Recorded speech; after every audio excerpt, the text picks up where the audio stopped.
오늘은 구원을 이루라. 구원을 이루라는 제목으로 우리 하나님 말씀 함께 나누도록 하겠습니다. 세상을 살면서 가장 그리스도인들에게 어려운 일 하나를 꼽으라고 한다면 많은 게 어렵겠지만 아마 겸손하기가 가장 어렵다. 이렇게 얘기하는 분들 많을 겁니다. 그리스도인들이 이렇게 뭘 좀 하려고 하다가 열심히 해보려고 하다가 누가 너 교만해 그러면 다 깨갱합니다. 그냥 다 꼬리를 내려요. 교만하다 그러면 할 말이 없어요. 왜 그럴까요? 자기 스스로 내가 교만하다는 거 알아서 그럽니다. 그래서 누가 교만하다 그러면 더 이상 앞으로 나아가지를 못하게 되죠. 그 교만을 그럼 어떻게 해야 되냐? 뭐 답은 알죠. 겸손해야 된다. 답은 아는데 겸손으로 아무리 여러분들이 겸손하기 위해서 애를 써도 교만이 이겨지지가 않습니다. 꼭 겸손하려고 해도 겸손이 되질 않고. 그래서 사도 바울은 이 겸손의 모범 되신 예수 그리스도를 통해서 너희 안에 그분의 마음을 품어라 이렇게 도전을 했는데, 그 예수님의 마음을 품기 위해서 먼저 뭘 해야 되느냐? 예수님을 잘 믿어야 된다고 여러분들에게 말씀을 드렸습니다. 잘 믿기 위해서는 그분을 잘 알아야 되고, 그분을 잘 알면 그분의 겸손을 우리가 알게 되기 때문에 우리도 겸손해질 수 있는 그 모범을 주님 안에서 찾을 수 있다는 거죠. 예수님은 가장 겸손하신 분이셨는데 바울이 그 주님을 소개하면서 이 땅에서 낮아지는 것만큼 하늘에서는 높아진다 하는 진리를 말한 뒤에 오늘 본문에서는 이제 결론의 말씀을 하고 있는데, 그래서 우리가 어떻게 살아야 되겠는가 하는 결론을 내주고 있는 겁니다. 그래서 12절 보시면 그러므로라고 나왔죠. 그러니까 이거는 결론적으로 말하면 이렇게 얘기를 하는 거죠. 그래서 그러므로 나의 사랑하는 자들아, 너희가 나 있을 때뿐 아니라 더욱 지금 나 없을 때에도 항상 복종하여 두렵고 떨림으로 너희 구원을 이루라 하는 것이 결론의 말씀입니다. 그 뜻밖에도 너희가 구원을 이루어가라는 게 결론이에요. 구원을 받으라도 아니고, 구원을 감사하라도 아니고, 구원을 누리라도 아니고, 구원을 이루라는 겁니다. 굉장히 뜻밖의 말씀이 나온 거죠. 뭐 아시다시피 이 편지는 빌립보 교회 성도들에게 쓴 편지인데 이미 구원 받은 사람들입니다. 그 구원 받은 사람들에게 사도 바울은 구원을 이뤄라 이렇게 도전을 주고 있다는 거죠. 그래서 구원 받은 사람들한테 구원을 이루라고 하는 바람에 이 구절은 교회 역사 내내 상당한 토론과 논쟁이 있었던 주제가 됐었던 구절입니다. 근데 뭐 이건 사실 논쟁의 여지가 될 이유가 없는 것이, 그 구원이 여러 가지 구원이 있다는 걸 몰랐기 때문에 그 이제 논쟁이 있어 왔던 거죠. 제가 구원에는 세 가지가 있다고 말씀을 드렸습니다. 우리가 과거에 받은 칭의의 구원이 있고, 현재 이뤄가는 성화의 구원이 있고, 앞으로 미래에 받게 될 영화의 구원이 있다 이렇게 말씀을 드렸는데, 이 구절은 지금 성화의 구원을 얘기하는 겁니다. 현재 우리가 두렵고 떨림으로 이루어가는 거룩을 향한 몸부림을 가진 구원, 성화의 구원을 말하는 거죠.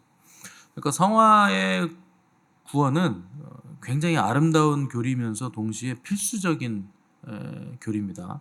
과거에 받은 칭의는 우리가 은혜로 받은 거예요. 그러니까 예수 그리스도의 보혈의 공로로 우리가 너희들은 의롭다 여김을 이렇게 받게 된 거죠. 그 칭의의 구원은 미래에 받을 그 영광을 입게 될 영화의 구원을 이어주는 다리가 필요한데, 그 중간에 있는 다리가 성화의 구원입니다. 우리가 거룩해져 가는 구원, 이걸 우리가 현실에서 이뤄가는 성화의 교리라고 하는 거예요. 근데 이토록 중요한 성화의 구원을 이뤄가는 방법이 뭐냐? 뭐 정결하라거나 거룩하라거나 이런 게 아니고 항상 복종하라는 겁니다. 그래서 나 있을 때뿐 아니라 더욱 지금 나 없을 때에도 항상 복종하여 너희 구원을, 성화의 구원을 이뤄가라는 거예요. 그러니까 성화의 구원을 이뤄가는 데 있어서 겸손이라든가 뭐 거룩이라든가 정결이라든가 이런 것들을 너희들 스스로의 힘으로 이뤄가려고 하지 말라는 겁니다. 어떻게 이뤄가느냐? 복종,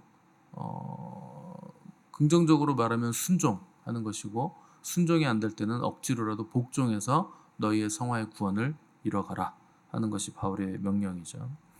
그러니까 우리 힘으로 분투하고 싸워서 구원을 이뤄갈 수 없다는 겁니다. 왜냐하면 우리에게는 기준이 없어요.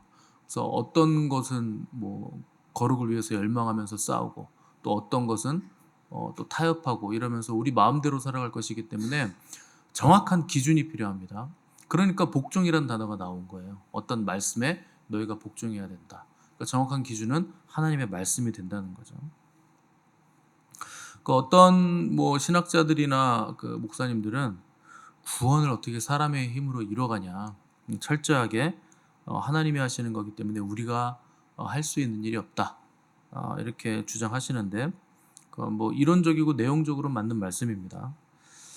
근데 성화의 교리에서는 우리가 아무것도 안 하고 있으면 구원을 이뤄갈 수 없어요.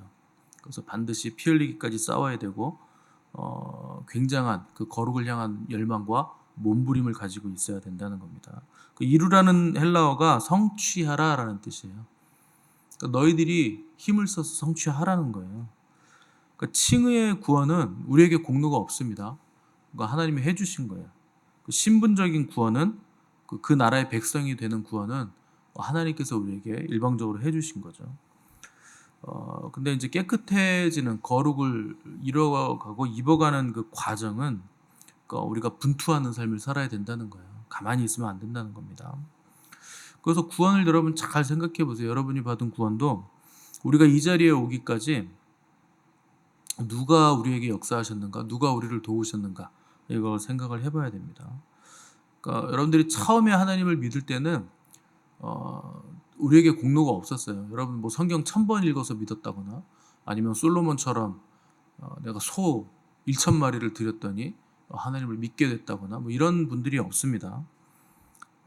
갑자기 믿어진 거예요. 어느 날 갑자기 그냥 믿어지게 되는 겁니다.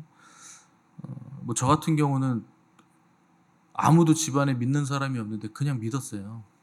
그래서 쫄래쫄래 5살의 나이에 교회 혼자 가가지고 그때부터 교회 다녔습니다. 그걸 어떻게 설명합니까? 5살짜리가 뭐 어떻게 뭘 안다고 교회도 안 다니다 갑자기 교회를 가서 하나님을 믿었을까요? 놀랍게도 가자마자 그 5살짜리 입에서 나온 장래 희망은 나는 커서 목사가 되겠다. 그 무슨 생각으로 그런 말을 했겠습니까? 그러니까 이해가 안 되는 거죠. 그러니까 하나님이 전적으로 해주셨던 일이라는 겁니다. 근데 아브라함을 보세요. 아브라함은 무슨 근거로 믿음의 조상이 됐습니까? 아브라함은 그냥 우상 팔아서 부자가 된 아버지 밑에서 태어난 아들인데 갑자기 하나님이 아브라함을 부르신 거예요. 그러니까 아브라함에게 무슨 근거가 없었다는 거죠. 사도 바울도 마찬가지입니다. 사도 바울은 예수님 믿을 생각이 전혀 없었던 사람입니다. 그리고 예수님을 다메섹 도상에서 만날 때까지만 해도 예수님 믿을 마음이 전혀 없고, 오히려 예수님 믿는 자들을 다 잡아 족치려고 했던 사람이에요. 근데 그런 사도 바울이 예수님을 그냥 만나주시고 나니까 사도가 된 거예요. 그러니까 바울에게 무슨 근거가 뭐 먼지만큼 티끌만이라도 있었느냐, 티끌만큼이라도 있었느냐, 전혀 없었습니다. 그러니까 예수님이 강권적으로 만나주신 거죠. 어떤 분들은 뭐 바울이 워낙에 똑똑한 사람이고 잘 준비가 되어 있으니까 이방인의 사도로 쓰셨다. 말도 안 되는 소리입니다. 당시에 바울보다 똑똑한 사람들이요 부지기수예요. 똑똑한 사람 찾으면 바울이 가말리엘 문화생이라서 썼다? 그럼 가말리엘 데려다 쓰면 되잖아요. 뭐하러 가말리엘의 제자를 데려다 씁니까? 그러니까 똑똑해서 뭐 하나님이 만나주셔가지고 변화시키셔가지고 썼다? 아닙니다. 바울보다 똑똑하고 바울보다 전투적으로 복음 전할 수 있는 사람 엄청나게 많아요. 그러니까 전적인 하나님의 일방적인 부르심이었지 바울에게 무슨 메리트가 있었던 게 아니었다는 겁니다. 그러니까 우리가 구원을 받은 건 철저하게 은혜의 선물이죠. 그런데 그 칭의의 구원은 철저하게 그런데 성화의 구원의 과정을 거칠 때는 어떤 과정을 거치느냐, 두렵고 떨림으로 구원을 이뤄가는 과정이 필요하다는 거예요. 그러면 온전히 우리의 힘으로만 하느냐? 그것도 아니라는 겁니다.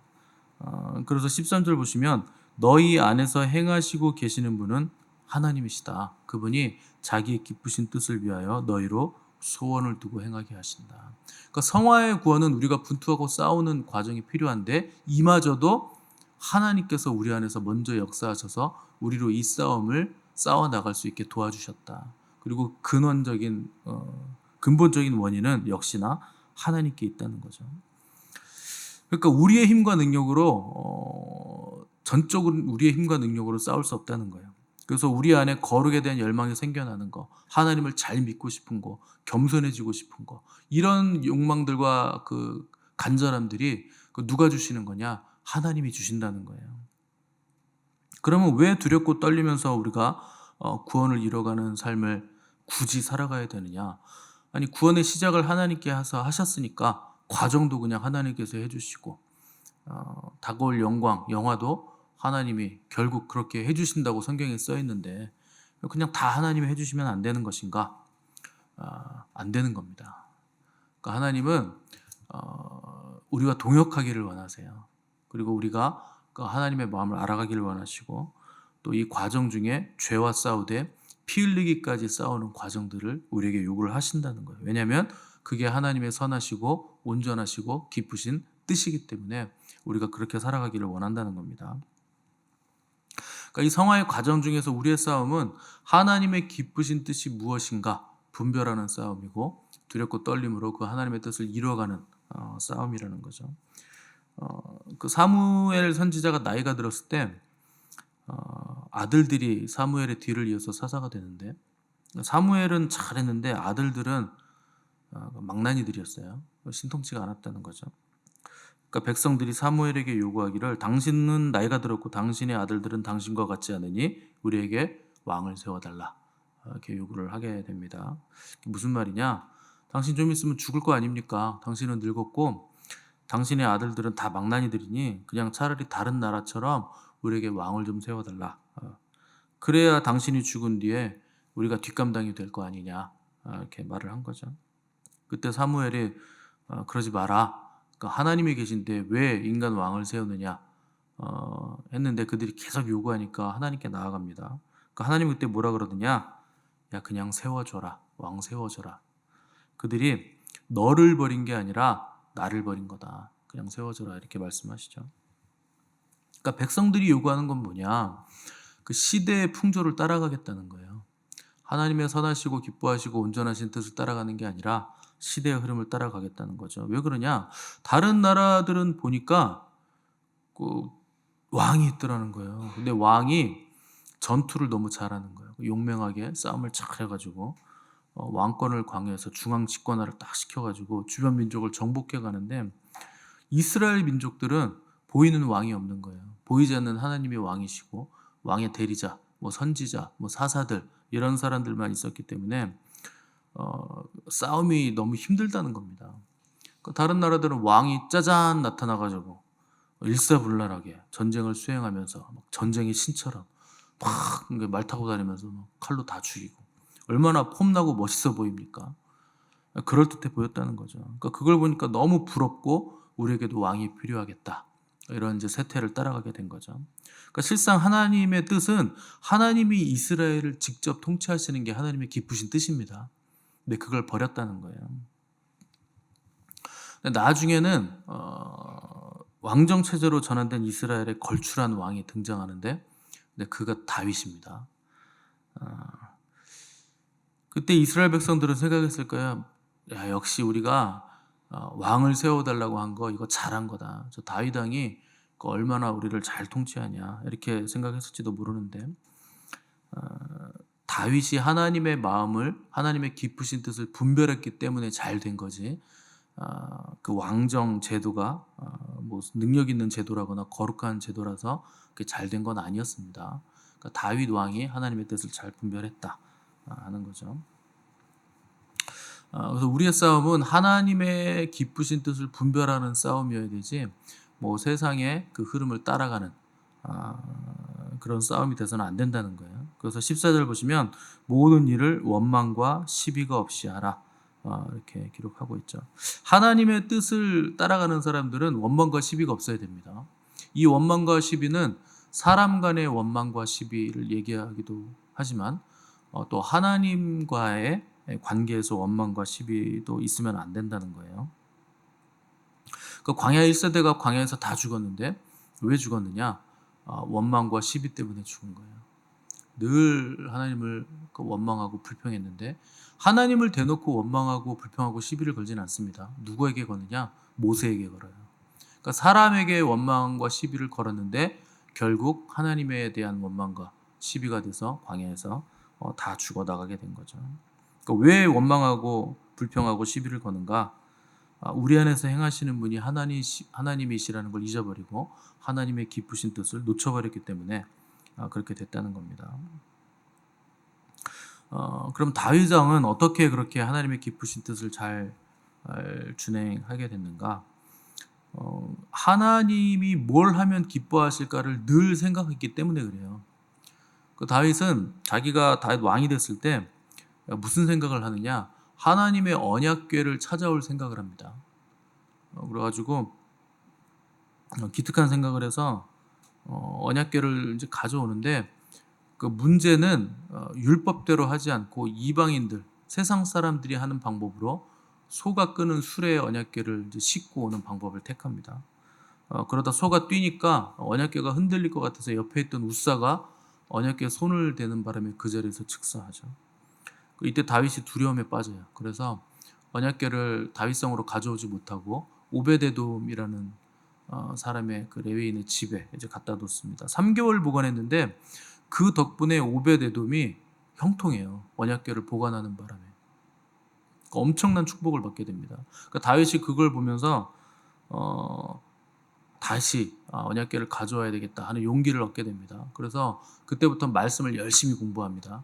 그래서 어떻게 가져와야 되는지를 공부해서 레위인들이 어깨에 메고 가져와야 되는구나. 언약궤에 함부로 손을 대면 안 되는구나. 이런 것들을 알게 되죠.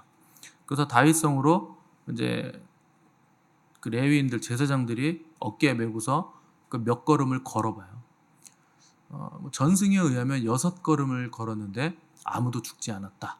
이걸 확인하게 됐을 때 다윗이 기뻐 이제 뛰며 춤을 추게 됩니다. 그래서 전승에 의하면 6걸음 걷고 제사 한번 드리고 6걸음 걷고 제사 한번 드리고 뭐 이렇게 써 있을 정도로 다윗이 극진히 기뻐하며 언약궤를 가져왔다는 거예요. 그러니까 하나님이 기뻐하시는 일을 행할 때 원망과 시비가 없이 하려면 어떤 방법을 써야 되느냐? 하나님의 방법을 써야 됩니다. 그 세상적인 방법이나 인간적인 방법을 쓰면 안 된다는 거예요. 좋은 일이라고 이건 하나님께 좋은 일이다 이렇게 해서 무조건 밀어붙이면 안 된다는 거예요. 그러다가 우사가 죽어 나가게 된 거죠.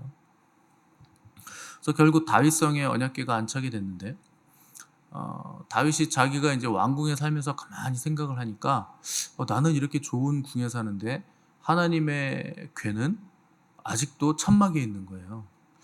그래서 다윗이 또 아주 기가 막힌 생각을 하는데 하나님의 집을 내가 좀 지어드려야 되겠다. 그래가지고 이제 성전 지을 생각을 합니다.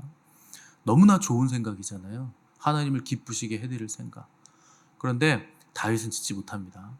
하나님이 너는 손에 피를 많이 흘렸기 때문에 나의 집을 짓지 못한다. 그러나 대신 너의 아들이 짓게 될 것이다. 이렇게 말씀을 듣죠. 그럼 우리 같으면 나는 못 짓는구나. 하나님 굉장히 좋은 생각인데 왜 못 짓게 하실까? 뭐 내가 하나님이 하라고 한 일만 했는데 내 손에 피 흘린 것도 하나님이 다 작전 계획 알려주셨고 전투하라고 알려주셔서 내가 전투를 한 건데 나는 왜 못 짓게 하시나? 빈정상하네. 뭐 이렇게 생각할 법 하잖아요. 근데 다윗은 거기에서 멈추질 않아요. 나는 못 짓는구나. 그럼 내 아들 솔로몬이 짓는다고? 그럼 내가 뭘 할 수 있을까를 또 생각하는 거예요. 그럼 어떻게 하지? 그러면 내가 아들이 짓는다니까 재료만이라도 내가 다 준비해야 되겠다. 그래가지고요 엄청나게 좋은 재료들을 다윗이 다 준비합니다. 그러니까 우리 같으면 하나님 왜 못 지어요? 하나님 시키실 일만 열심히 했는데 내가 얼마나 고생했는데 제가 짓게 해주세요. 이렇게 하나님께 막 시시비비를 따질 것 같은데 다윗은 그렇게 하지 않았다는 거예요. 그러니까 하나님의 일이라고 해서 다 할 수 있는 게 아닙니다. 다윗이 왜 못했습니까? 피를 많이 흘렸다. 손에 피를 많이 묻혔다. 그러니까 다윗이 성전 짓겠다고 하면 다윗이 워낙에 용맹하니까 그 성전은 자발적으로 백성들의 그 자발적인 헌신으로 지어져야 되는데 다윗이 짓겠다고 하면 억지로 짓는 성이 되는 거예요. 억지로 짓는 성전이 되는 거예요. 피 흘렸던 그 용맹한 장소였기 때문에 하나님이 그런 억지로 짓는 성전을 원하진 않았다는 거죠. 그래서 바울은 고린도후서 5장 16절에서 이런 얘기를 했어요. 그러므로 우리가 이제부터는 어떤 사람도 육신을 따라 알지 아니하노라. 비록 우리가 그리스도도 육신을 따라 알았으나 이제부터는 그같이 알지 아니하노라. 그런즉 누구든지 그리스도 안에 있으면 새로운 피조물이라. 이전 것은 지나갔으니 보라 새 것이 되었다. 이게 이제 바울의 고백인데, 바울이 이전에는 예수 그리스도를 알긴 알았는데 육신을 따라 알았다는 거예요. 그러니까 세상적인 관점을 따라 내가 예수 그리스도를 알았는데 그때는 내가 예수 믿는 자들을 다 죽이려고 했었다. 그러니까 예수 그리스도를 알긴 알았는데 예수 그리스도는 사기꾼이다. 예수는 사기꾼이고 유대교의 배반자다. 그렇게 알았다는 거죠.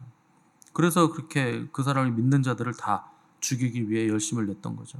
그런데 그가 새로운 피조물이 되고 나서 예수 그리스도를 바라보니까 완전히 달라졌다는 거예요. 그분은 메시아시고 그리스도시고 하나님의 아들이시고 나의 구원자시고 나의 주인이 되셨다. 어떻게 그렇게 됐느냐? 성령님의 역사로 새로운 피조물이 되어서 나는 이제 그분을 다르게 보게 됐다. 이전까지는 내가 육신으로 그리스도를 알았는데 이제는 내가 영으로 안다. 이제 나는 새롭게 그분을 안다. 왜냐하면 나는 새로운 피조물이 되었기 때문이다. 이렇게 고백을 했다는 겁니다. 그렇게 새로운 피조물이 됐으니까 이제 바울은 예수 그리스도와 동행하면서 기쁨으로 함께 오래오래 행복하게 살았더래요. 이렇게 끝나야 될 것 같잖아요. 근데 그렇게 안 끝난다는 거 여러분 아시죠? 그 뒤로 바울의 고백은 뭡니까? 내가 이미 얻었다 함도 아니요 온전히 이루었다 함도 아니라 오직 내가 그리스도 예수께 잡힌 바 된 그것을 잡으려고 나는 표대를 향하여 달려간다. 구원은 받은 거예요. 새로운 피조물이 된 거예요. 그러면 행복하게 오래오래 잘 살았더래야 하고 끝나면 너무나 좋은데 여러분의 삶이 그렇게 끝났습니까? 아니에요. 싸움이 있어요. 잡힌 바 된 그것을 잡으려고 분투하며 달려가는 싸움이 우리에게 남아 있다는 겁니다. 그러니까 바울이 우리에게 도전하는 거죠. 너희들 두렵고 떨림으로 너희들이 받은 그 구원 이뤄가라. 그러니까 구원을 너희들의 힘으로 이루라는 게 아니라 너희들이 받은 그 구원 받은 거 너무나 귀한 거니까 받은 그 귀한 백성답게 받은 구원답게 그 나라의 백성들로 삶을 살아가라는 거예요.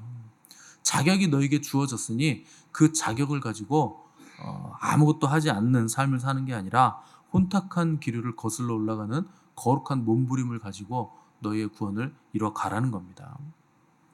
그러니까 우리는 자격은 있는 사람들이에요. 이미 하나님 나라의 백성이 된 사람들입니다. 그런데 아직 옛사람의 모습이 남아있다는 거예요.